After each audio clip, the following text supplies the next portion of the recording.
बिस्मिल्लाहिर्रहमानिर्रहीम। शुरू करता हूँ अल्लाह के नाम से जो बड़ा मेहरबान और नहायत ही रहम वाला है। अस्सलाम वालेकुम डियर स्टूडेंट्स।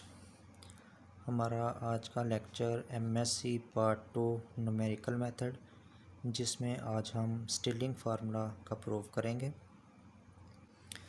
इस फार्मूला का प्रूव करने के लिए सबसे पहले तो हम दो चीज़ें डिस्कस करेंगे, जिसमें number 1 Gauss forward interpolation formula and second one Gauss backward interpolation formula. तो सबसे पहले तो हम डिस्कस करते हैं कि गॉस फॉरवर्ड इंटरपोलेशन फार्मूला क्या है, जो कि हम ऑलरेडी इसका प्रूफ जो है वो कर चुके हैं। तो वो ये है Y P is equal to Y naught plus P del Y naught plus P into P minus 1 over 2 factorial del square Y minus 1 plus p plus 1 p into p minus 1 divided by 3 factorial del cube y minus 1 plus p plus 1 p into p minus 1 multiply by p minus 2 divided by 4 factorial del की power 4 y minus 2 plus p plus 2 p plus 1 p into p minus 1 p minus 2 divided by 5 factorial del raise to the power 5 y minus 2 plus up to सोन। इसको हम equation number 1 का नाम दे लेते हैं, जो कि हमारे पास आ गया Gauss forward interpolation formula. And second one इसमें क्या है, गॉस बैकवर्ड इंटरपोलेशन फार्मूला। तो वो क्या है, उसकी जनरल फॉर्म क्या है, Y P is equal to Y naught plus P times del Y minus 1 plus P plus 1 into P divided by 2 factorial del square y minus 1 plus p plus 1 into p minus 1 divided by 3 factorial del cube y minus 2 plus p plus 2 into p plus 1 into p minus 1 divided by 4 factorial del raised to the power 4 y minus 2 plus up to so on। इन दोनों formulas की जो हमने पहली चार terms हैं उसको हमने लिख लिया। Number 1 Gauss forward and second one Gauss backward interpolation formula. अब इन दोनों फार्मूलाज को यूज़ करते हुए हम जो है वो स्टिलिंग फार्मूले का जो प्रूव है वो क्या करेंगे, डिराइव करेंगे। तो इसके लिए to prove Stirling formula taking the mean of Gauss forward interpolation formula and backward interpolation formula. मतलब क्या हो गया कि जो हमने दोनों फार्मूलाज ऑलरेडी लिख दिए हैं, हम इनके मीन निकालेंगे। मीन निकालने के बाद उनको हम यूज़ करते हुए जो है वो स्टिलिंग फार्मूले के प्रूफ की तरफ जाएंगे। तो करेंगे क्या, इसको हमने इक्वेशन नंबर 1 का नाम दे लिया, इसको हमने इक्वेशन नंबर 2 का नाम दे लिया। That is equation 1 and equation number 2, इन दोनों की हम मीन निकालेंगे। तो मीन निकालने का फार्मूला क्या होता है कि अगर आपके पास कोई दो टर्म्स दी हुई हैं, ठीक है, उन दोनों टर्म्स का सम करके 2 पे डिवाइड कर दो, वो हमारे पास क्या आ जाती है, मीन आ जाती है। We get the following equation. कैसे कि हमने इक्वेशन नंबर 1 को और इक्वेशन नंबर 2 को दोनों को क्या करना है, यूज़ करेंगे।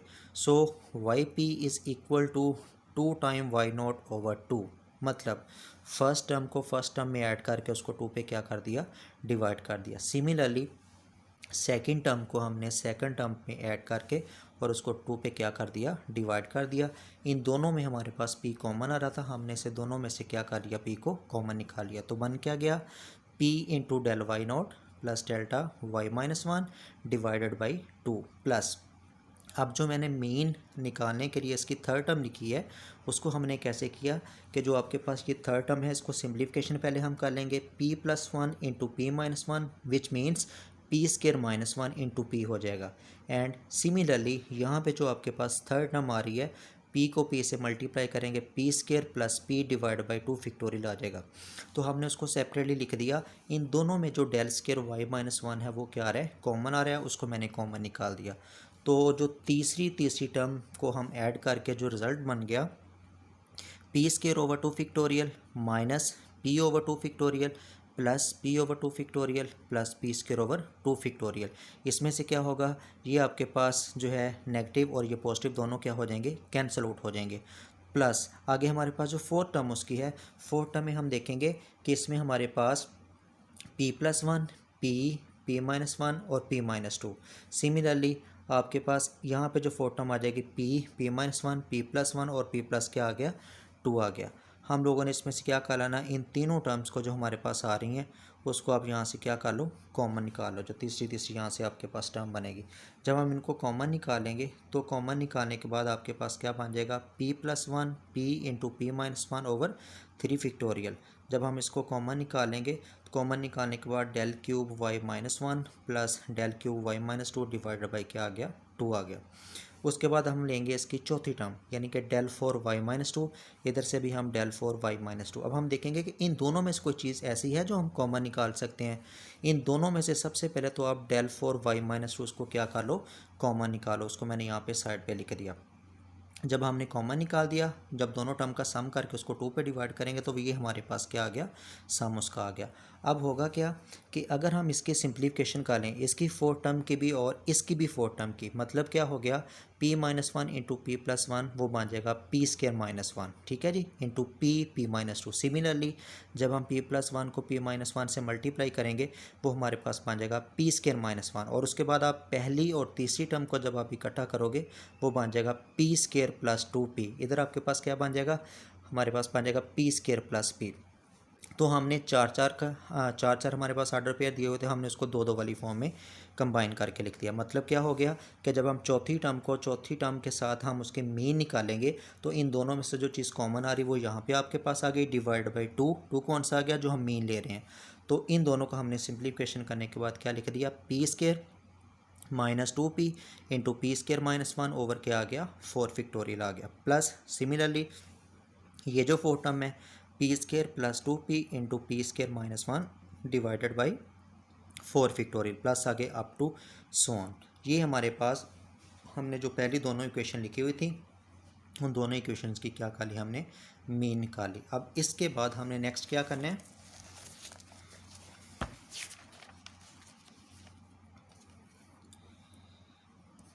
जी अब हमारे पास आ गया नेक्स्ट सिंप्लीफिकेशन। उसकी आगे सिंप्लीफिकेशन में हम क्या करेंगे, yp is equal to y0 plus आगे p into del y0 plus del y-1 divided by 2 plus p² over 2 factorial del y-1 plus.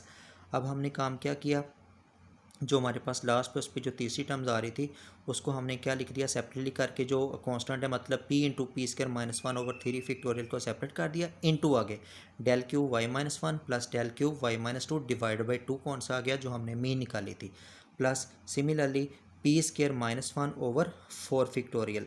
अब हमने पीछे उन दोनों टर्म्स जो हमने चौथी टर्म उसके निकाली थी, हमने उसके 2-2 का पेयर का सेट बनाया था, तो ये चीज़ हमारे पास उसमें से क्या निकली थी, कॉमन निकली थी।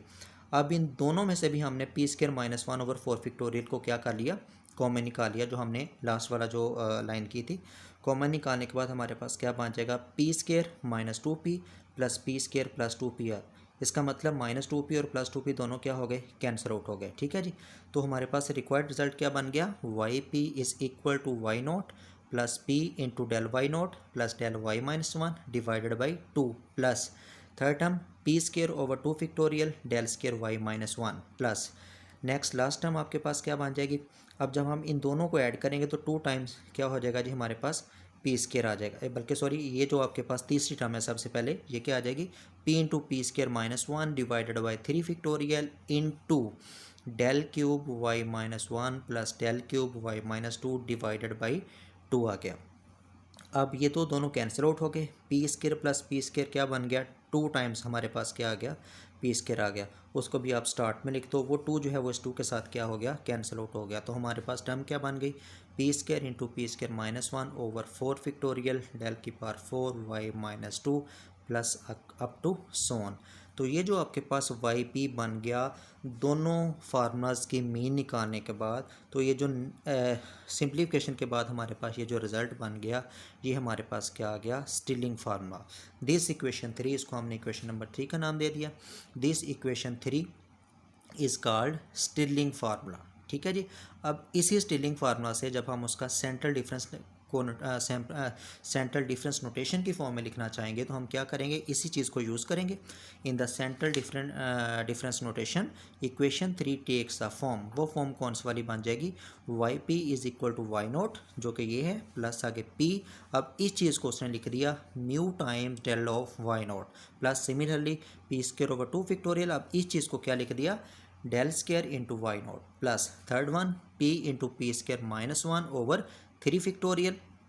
आगे ये जो आपके पास ब्रैकेट में आपके पास सारा फंक्शन बन गया, वो आ गया mu times del cube into क्या हो गया, Y naught, plus last term P square into P square minus 1 divided by 4 factorial.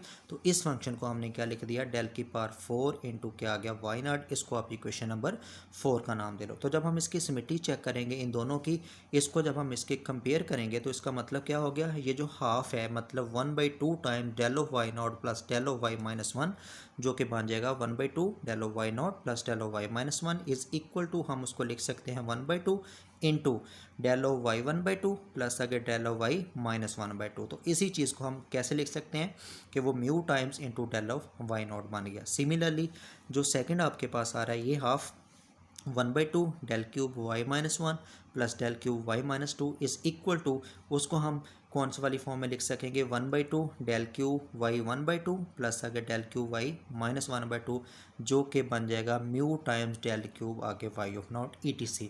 ऐसे ही हम इसको आगे मज़ीद इसकी जो टर्म्स हैं वो क्या कर सकते हैं, ड्राइव कर सकते हैं।